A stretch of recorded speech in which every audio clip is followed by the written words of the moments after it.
Hi, today I'm going to show you how you can use the interactive news visualizer to drill down and find targeted content. I'll start by showing you how you can view information in a tag cloud, how you can compare content coming from different sources by location, and how you can compare different keywords and terms mentioned over a period of time. Let's get started. To start, we're going to go to the Knowledge menu and select News. This is the place where you go for all your standard saved searches, where you go to monitor key topics, where you can monitor companies. Any of these special filters that you're applying, these can be created here and monitored over a period of time automatically by our system and pushed out to you. So by default, we default to our relevance, so things that are most likely matching the content that you're looking for based on your filters up here at the top, as well as a list view. So here we can click on any of these articles to preview. Today, we're going to talk more about the visualizer. So we're going to click on visualizer from our view dropdown, and I'm going to hide the filter so I can drill down a little bit more. So here we can see all of the companies, locations, and people that were identified and tagged in the content matching our search criteria.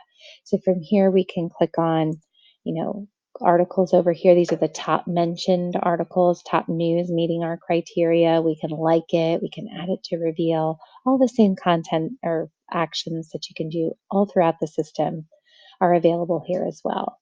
But let's say we don't want to focus on the people that are mentioned. We can take those out of the tag cloud. So we can click on that tag, and then now we're focusing specifically on companies and locations. So I can click on CyberCube, for example. It takes me to that very specific article about CyberCube that was mentioned in the last day, just came in today. And you can see that the key terms that I've used are highlighted here in yellow. So again, I can preview this article and I can do all of the actions that I can do. I can see relationships between this article and other content that's coming in, talking about similar items as well. Okay, so I'm going to clear all those out.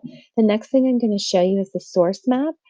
So keep in mind the source map is going to be the place where you go to highlight content coming in from specific sources. So anything with a .com, it's really hard to determine where that source is coming from. So this is really meant to look for those other very targeted sources. So, for example, if you wanted to see the UK, we can filter down to those two articles. Or if we want to see the two articles from Australia, again, we can click on that and it's going to filter those. And you can see the domain matches the country that's listed here on the source map.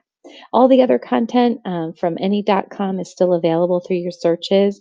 It's just this is meant to help you kind of drill down to content from specific areas.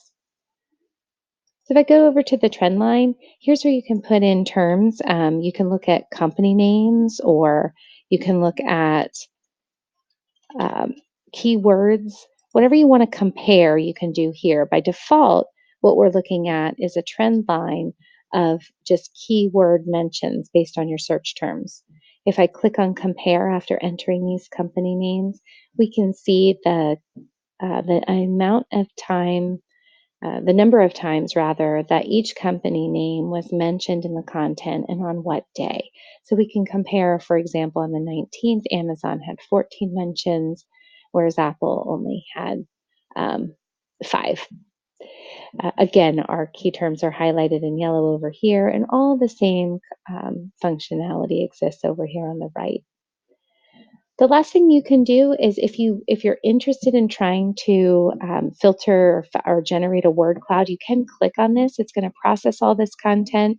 It's going to create a word cloud for you, and that can be a really useful tool if you're trying to find maybe a different search term to start using or a different way of thinking about the data that's being presented here.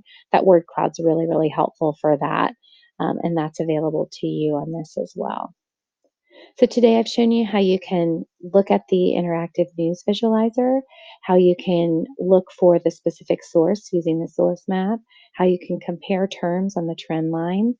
If you want any additional help on how to use this or any other features in Knowledge 360, you can click on the question mark up here next to the Ask Cipher button and access our knowledge base. Thanks and have a great day.